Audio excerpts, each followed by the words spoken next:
자, 우리 지난 시간에 배운 거. 지난 줄거리.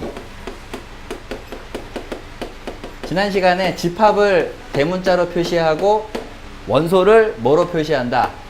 소문자로 표시한다. 그래서 원소를 구별해내는 건 콤마를 기준으로 얘네들을 원소라고 한다. 기억나지? 그래서 이렇게 나타내는 걸 우리가 뭐라고 부르냐 하면 원소가 쭉 나열되어 있다고 해서 원소 나열법이라고 하는데 지난 시간에 설명 안 했던 거야. 그냥 쓰기만 하고 이름을 안 가르쳐 줬죠. 이걸 원소 나열법이라고 한다. 근데 안 가르쳐 줘도 그냥 될 것 같아서 그냥 내비뒀더니 질문이 하나 들어왔어. 무슨 질문이 들어왔냐면 문제를 풀다 보니까 이렇게 생긴 게 있더래. 이거 뭡니까? 라는 거였지. 그래서 내가 아차 싶었어. 아이고, 설명을 해줬어야 되는구나. 이거 뭐냐 하면 집합을 표현하는 데 있어선 두 종류가 있는데 원소를 그냥 구체적으로 막 나열하는 거와 이렇게 생긴 원소를 문장으로 표현하는 거. 그래서 요거를 우리가 뭐라고 부르냐면 조건제시법이라고 불러. 근데 원소나열법, 조건제시법 이걸 물어보는 시험 문제는 한 번도 없었고 그냥 주어지면 너가 읽을 수만 있으면 돼. 그러면 이 집합에서 원소는 누구다라는 소리야? X. 자, X가 뭐라고? 원소다. 그럼 내가 이 X를 이렇게 표현하면 어떻게 쓸 수 있겠어? 1부터 3 사이에 있는 숫자들 맞지? 몇 개가 있겠어? 3개 있어? 무한개가 있어. 착한 것들. 네가 말한 3개는 뭐라고 해야 돼? 1, 2, 3이라고 하고 싶은 거지? 근데 내가 무한개가 있다라고 얘기한 거는 1과 2 사이에 수없이 많은 숫자들이 있어 없어? 있지? 근데 1, 2, 3 딱 3개만 말하고 싶다. 그럼 여기에다 뭘 주면 돼? 강력한 조건을 주면 되지. 그래서 이게 이름이 뭐라고? 조건제시법. 알겠지? 그럼 X에다 뭐라고 주면 돼? 조건을. X는 자연수다. 이렇게 주면 되잖아. 그럼 자연수 안에서 1, 2, 3 사이에 있는 숫자는 1, 2, 3밖에 없지. 그래서 그 1, 2, 3 얘네가 X 값들이 되는 거야. 말뜻 이해했어?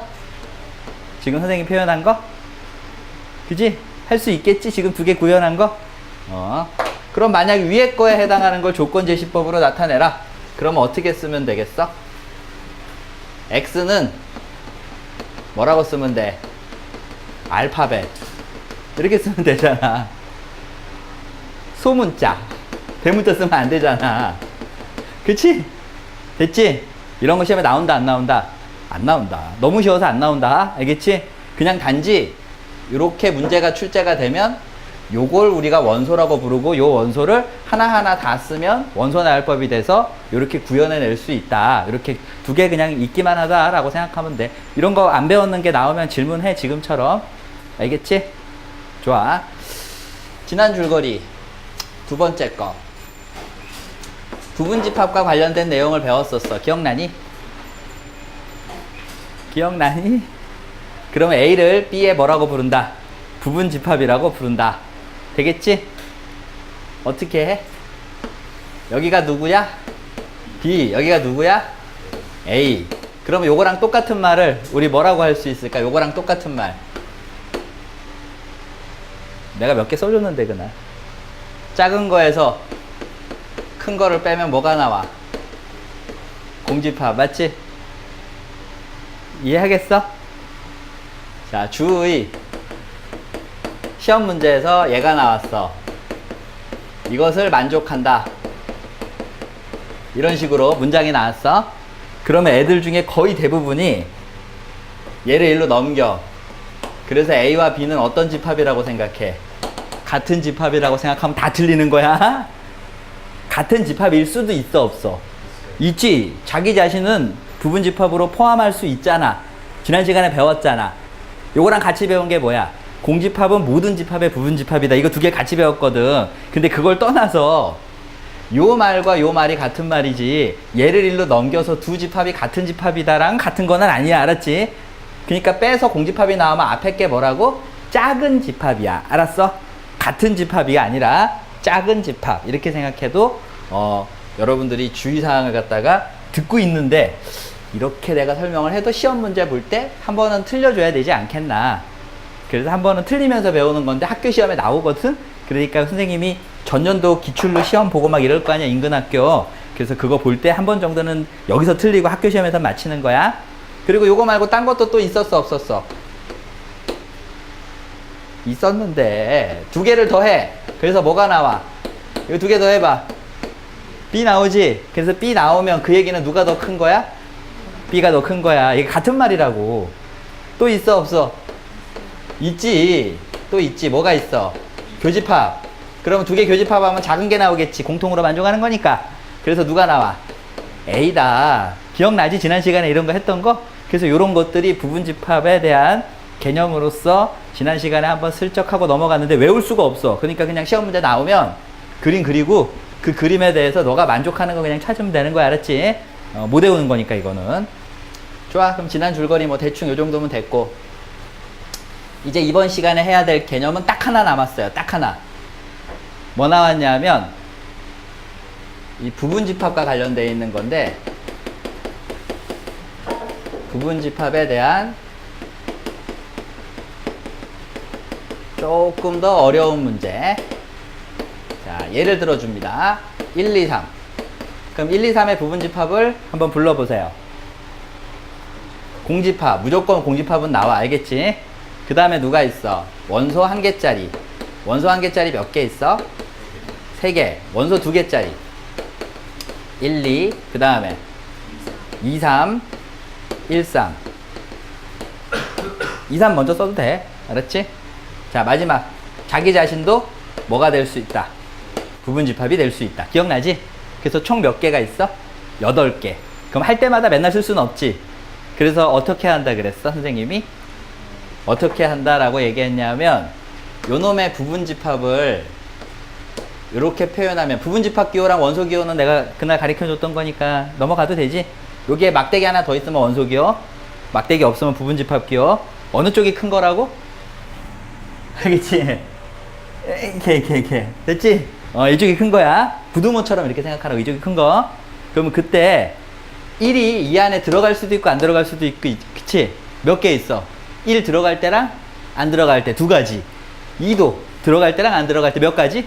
두 가지. 3도 들어갈 때 안 들어갈 때 두 가지. 그러면 총 두 가지 곱하면 몇 가지? 8가지. 그게 8개가 이거야. 들어갈 때 안 들어갈 때를 다 표현한 거.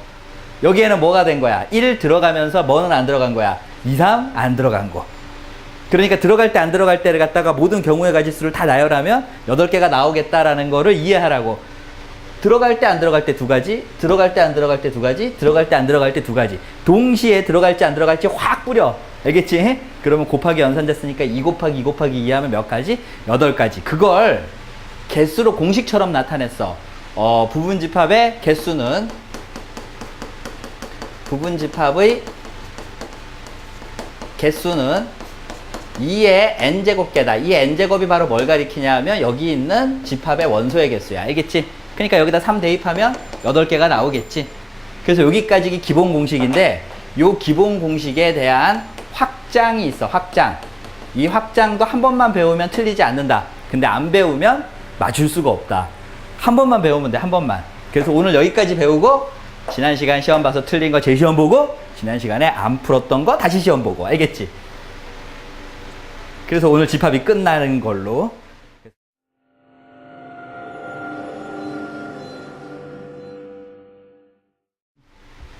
자, 여기서 이제 선생님 마지막 공식 오늘 요거만 하고 시험 볼 거야. 1을 포함한 부분집합의 개수 몇 개 있어? 하나, 둘, 셋, 넷. 그럼 이게 1을 포함한 부분집합의 개수지. 그러니까 시험 문제로 부분집합의 개수를 확장시키면 내가 원하는 부분집합은 마침 원소 1을 포함한 것의 개수, 것의 개수를 했더니 총 몇 개가 나왔냐 하면, 방금 계산했잖아. 몇 개 나왔어? 4개가 나왔다. 근데 이 4개가 나왔다에 얘를 찾으려고 하는 거야. 알겠지? 4개가 어떻게 나왔을까? 라고 본 거야. 그럼 이걸 어떻게 할 거냐? 1이라는 걸 포함하라고 했는데 1이라고 하는 걸 뺀 부분집합을 쓸 거야. 집중 안 하면 이제 매번 할 때마다 손으로 다 써야 되고, 지금 잘 집중하면 다음에는 결론만 딱 남은 거 가지고 문제 풀 때 공식처럼 쓰는 거야. 1을 포함한 부분집합의 개수를 세라고 했는데 내가 뭐라 그랬어? 1을 뺀 부분집합의 개수를 쓰라 그랬지? 그럼 1을 뺀 건 누구야? 2, 3. 그럼 2, 3을 갖고 있는 부분집합의 개수는 공집합, 그 다음에 누가 있어? 2, 3, 그 다음 누가 있어? 2, 3. 이렇게 있으니까 총 몇 개 있는 거야? 4개 있잖아. 거기에 뭘 집어넣기만 하면 돼. 뭘 집어넣기만 하면 돼. 여기다 1 집어넣으면 얘지. 여기다가 1 집어넣으면 얘잖아. 여기다가 1 집어넣으면 얘잖아. 여기다 1 집어넣으면 얘잖아. 그러니까 1을 포함하라고 한 부분집합의 개수는 결국 1을 뺀 나머지 부분집합의 개수에 나중에 그냥 1 넣었다라고 생각하면 개수는 똑같아, 안 똑같아? 똑같겠지? 그러니까 어떻게 하면 돼? 원래 2의 몇 제곱이라고? n제곱. 그러니까 3제곱이지 여기서. 그지? 세제곱. 2의 세제곱인데 거기서 포함하라고 한 요 개수를 포함하라고 한 요 개수를 어떻게 해주면 돼? 빼주면 되는 거야. 만약에 원소 1, 원소 2를 포함한, 그럼 원소 몇 개 들어간 거야? 2개. 그럼 원소 2개를 뺀 누구의 부분집합을 세면 돼? 나머지 놈의 부분집합을 세면 된다고. 말뜻 이해했어? 그럼 같은 말로 원소 1을 포함한 것의 개수랑 누구는 같은 말이 되겠어? 원소 1을 어떻게 한? 포함하지 않은 부분집합의 개수랑 내용은 똑같아, 안 똑같아? 똑같지. 지금 선생님 표현 이해했어, 안 했어? 이해됐지? 그리고 이거 이제 지난 시간에 안 배웠던 거니까 내가 설명해서 요거는 내가 해줄 거다라고 지난 시간에 얼핏 들은 기억 나지? 요거 내가 다음 시간에 오면 해줄게 라고 얘기했던 거야. 근데 그때 내가 이거 얘기하면서 이거 말고 딴 걸 얘기했었거든? 빼기 1 되는 거. 여기에는 얘를 빼기 1을 했잖아. 그치? 그리고 여기 개수가 늘어나면 2개, 3개 늘어나면 여기도 빼기 2, 빼기 3 이렇게 되면 된다는 말을 지금 방금 한 거야. 근데 그날은 빼기 2를 했는데 빼기 2를 어디다 했냐 하면 이렇게 했다고. 이렇게. 이건 뭐의 개수야 이거? 그렇지. 구별을 하려고 내가 그때 이걸 설명하느라 얘를 같이 하면 헷갈릴까봐 빼기 2를 똑같은데 어디다 빼느냐의 문제야. 알겠지? 그날 같이 설명하면 헷갈릴까봐 요거를 설명하면서 이걸 일부러 안 한 거야. 그리고 다음 시간이 오늘이니까 요거 설명한 거지. 근데 오늘 이거 설명하다 보면 이것도 헷갈리잖아. 왜 이거 빼기 1이지 여기에? 그렇지, 그렇지. 진 부분집합은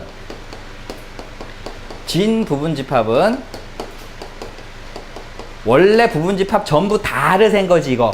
거기에서 자기 자신은 어떻게 해줘? 제외시켜 주겠다라는 거잖아. 그럼 자기 자신을 제외하고 나머지를 보면 7개잖아 여기. 그 나머지를 봤을 때 분명히 A라는 집합보다는 확실하게 작은 거 마저 틀려. 맞지? 진짜 부분집합이니까. 진 부분집합. 이해했어? 그러니까 요 부분집합의 개수를 찾아라 라고 할 때 포커스는 진 부분집합의 개수를 찾아라 라고 문제가 나오면 빼기 1을 해주는 거고, 부분집합 중에서 원소 뭐를 포함하라, 포함하지 말아라 라는 말이 나오면 여기다가 빼기를 해줘야 된다라는 게 부분집합의 개수를 찾는 요령인 거야. 이해됐어? 됐어? 자, 그럼 여기에 이제 넘어가자. 지난 시간 줄거리가 이제 다시 연결돼. 지난 시간에는 부분집합의 개수는 강조하지 않고 뭐에 대한 강조를 했냐면 내가 이렇게 생긴 거 강조를 했었어. 이거는 뭐야? 부분집합의 개수가 아니지. 이건 뭐의 개수야? 원소의 개수. 알겠지? 이 집합의 원소의 개수. 그럼 이 집합의 원소의 개수는 선생님이 각각 이걸 더해서 공통인 거를 왜 한 번 빼죠? 여기에 한 번, 여기에 한 번, 몇 번 더해졌으니까 2번 더해졌으니까 한 번을 빼주는 거 이해하지? 그때 얘가 만약 없다면, 얘가 만약에 없다면, 얘가 성립한다고 하자. 이게 성립한다 라고 하는 전제 조건을 갖고 있다면 결국 뭐가 없어진 거야? 빼기 n 교집합이 없어졌는데, 교집합이 없어졌다는 얘기는 얘가 무슨 집합이라는 거야? 공집합이라는 거지. 그럼 두 개가 만나 안 만나? 안 만나지. 이걸 우리가 뭐라고 부르냐 하면 서로소라고 부르는 거야. 이거 지난 시간에 문제 풀다가 질문이 좀 있었잖아. 서로소의 의미가 뭐냐 하면 두 개가 만나는 게 없다. 그래서 지난 시간에 틀리고 혹은 문제 풀다가 막힌 거 질문하고 오늘 시간 수업을 다시 들으니까 아, 그때 그 얘기가 이 얘기구나 하고 머릿속에 이렇게 탁탁탁 들어와 줘야 돼. 그럼 지금 선생님 서로소에 대한 얘기를 한참 했는데 알겠어? 서로 공통인 게 있다 없다? 서로 공통인 게 없다. 이걸 우리는 AB 집합은 서로소다. 예를 들어서 A 1, 2 B 3, 4 A와 B 교집합하면 뭐가 나와? 꽁지파 금서로 만나는 거 없잖아. 꼭 이렇게 내가 구체적으로 다 노골적으로 막 써야 돼? 그냥 대충 이렇게 얘기하면 그냥 알아들어. 그럼 이과. 구체적으로 썼어. 그래도 알아들어. 문과 최상위권. 문과 중하위권. 셋 다 대학은 간다. 알겠지? 하지만 서울에 있는 대학을 가느냐? KTX를 타고 가느냐? 그 차이만 있는 거야. 웬만하면 지하철 2호선 타고 가려면 이런 것들 혹시 모르면 꼭 질문을 해서라도 자기 걸로 바꿔야 돼요. 알겠죠? 그래서 원래 공식은 얘가 아니다. 그치? 원래 공식은 뭐다? 원래 공식은 마이너스 n a 교집합 b가 더 있는데 얘가 만약에 없다라고 한다면 어떤 조건이다? a, b 두 집합은 서로소다라는 말을 문장으로 표현한 거야. 이해하겠지? 그럼 요거 2개짜리만 써줬어? 3개짜리 써줬어? 이거 3개짜리도 했어 안 했어? 했지? 오늘 내가 2등급 문제 갖고 왔다 그랬잖아. 이거 문제 있겠어 없겠어? 있겠지. 어떻게 있어? 마을에 50명이 있다. 칼라TV, 라디오, 흑백TV 뭐 이런 거. 진짜 선생님 고등학교 때는 이런 게 나왔어. 집에 칼라TV가 있는지, 집에 흑백TV가 있는지. 내가 도대체 몇 살이야? 진짜 대박이었어. 참고로 난 진짜로 흑백TV를 기억 속에 있어. 흑백TV를 봤던 기억에 있던 세대를 살았던 거고, 니네는 흑백TV가 뭔지 모르지? 이거 뭐 쓴 거야? 각각의 원소를 쓴 거지. 그럼 겹치는 부분이 있지, 아까 위에 것처럼. 그럼 그 겹치는 부분 어떻게 해줘야 돼? 빼줘야지. 그래서 이렇게 겹친 거 빼주고, 이렇게 겹친 거 빼주고, 이렇게 겹친 거 빼주니까 갑자기 셋 다 공통이 겹친 거는 3번 다 빠졌지. 셋 다 공통이 겹친 거는 3번 더하고 3번 뺐으니까 결국 안 더한 거랑 똑같잖아. 아까 이쪽은 왜 한 번만 빼줬다고? 2번 공통인 거니까 한 번 빼줘서 한 번은 남아있는 거잖아. 3번 더해서 3번 빼면 남아있는 게 없는 거야. 그러니까 막판에 어떻게 해야 된다고? 그 한 번은 어떻게 해줘야 돼? 더해줘야 한다. 그치? 그래서 이렇게 있는 얘네를 이용한, 요 공식을 이용한 문제가 시험에 나오는데 니네가 제일 싫어하는 스타일이다. 문장으로 나온다. 산에 캠핑을 갔다. 펜션에서 자기로 한 애들, 텐트에서 자기로 한 애들, 뭐 이런 식으로 막 문장이 나오는 거야. 그럼 그랬을 때 집합으로 잡아서 문제를 풀어야 돼. 옛날 문제들은 흑백TV냐 칼라TV냐 그 중간 단계에선 캠핑을 갔을 때 텐트에서 자느냐 뭐 어디서 자느냐 뭐 이런 거 펜션에서 자느냐 이런 게 나오는데, 요즘은 막 말이 이상하게 바뀔 거 아니야. 요즘 니네 세대에 맞게 문화를 고쳐서, 그러면 거기에 맞춰서 집합을 설정해서 네가 해야 된다고. 알았지? 그럼 딱 보는 순간 문장이 한 10줄 되거든. 막 이럴 거야. 찬찬히 읽어보면서 풀면 돼. 알았지? 오늘 그래서 그거 하는 날이야. 이해했어? 지난 시간에 이런 문제 덜 줬잖아 내가. 그래서 오늘 가득 줬다 이거지. 결국 오늘은 열심히 집합 문제를 더하고 빼고 세야 한다. 틀린 다음에 해설지 문제 밑에다가 손으로 쓰면서 공부해서 다음번 재시험을 대비합니다. 아시겠죠? 자, 좋아요. 자, 이제 시험을 보도록 하겠습니다. 혹시 집합 저번 시간에 시험 보면서 궁금한 것도 있었어? 서로소 얘기했고, 조건 제시법 얘기했고, 뭐 냄비밥 얘기했고, 또 뭐? 뭐?